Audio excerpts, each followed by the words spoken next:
Kus sa volikokku lähed, kui sa ei oska isegi saiakest? Mitu pastakat sa tellisid? Mina ei tellinud ühtegi. Sellisele nännile, mis mitte kunagi kuskilt ei lagune. Et seda ma ei taha. Ja plakatiga ja pärast loobime nüüd minema. Kuule, mis sa teed? Nüüd jätame selle kerkima rätiku alla veel pooleks tunniks ja siis meil on imelised kuklid valmis. Kus me külmetame siin? Jah. See on päris normaalne saun. Jah, on väga hea. ¡Y la encontré! Porque estaba la paellera agarrada entre las piedras de Chipiona, del faro. Mul on mingi suuruski siin.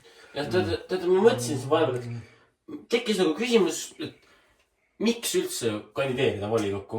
No võib-olla põhipõhjus ongi see, et saunas oskame me kõik mingid maailma parandada. Aga seal on nagu reaalsed võimalused. Mingis teemas näiteks, mis sul on väga südamelähedane, jõuda sinna, kui sa jõuda tahad. See on hästi kohaliku elu keskne on see volikogu. Et kui sa tunned, et sul on hinge küljes midagi ära teha, et siis on see õige koht. Minu meelest ei ole aus kiruda poliitikuid.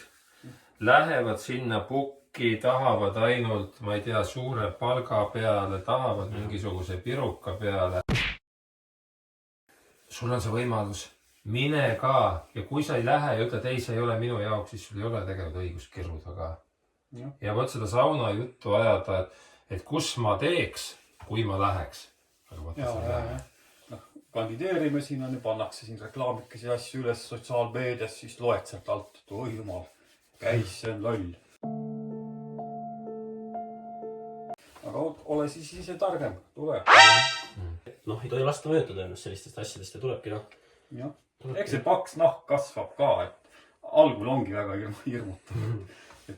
See on see, et lähed omast arust nagu head asja tegema, siis sa avastad, et sellel asjal on ka vastased olemas ja sõimavad siin koha ja teevad.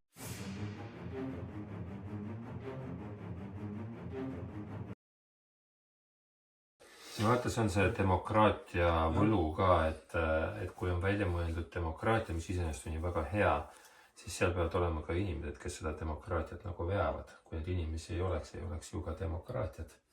Siis oleks hoopis teine kord. Aga kui paneme juurde? No mis me, Marek? See volikogus olemine on ju paras vabatahtlik töö ka. Pigem vabatahtlik, jah. Meiegi teeme ju vabatahtlikkusega asju ju. Kas kui see Tsirgulna kooli vilistlaskogu. Need on algab selge, hakkab tööma.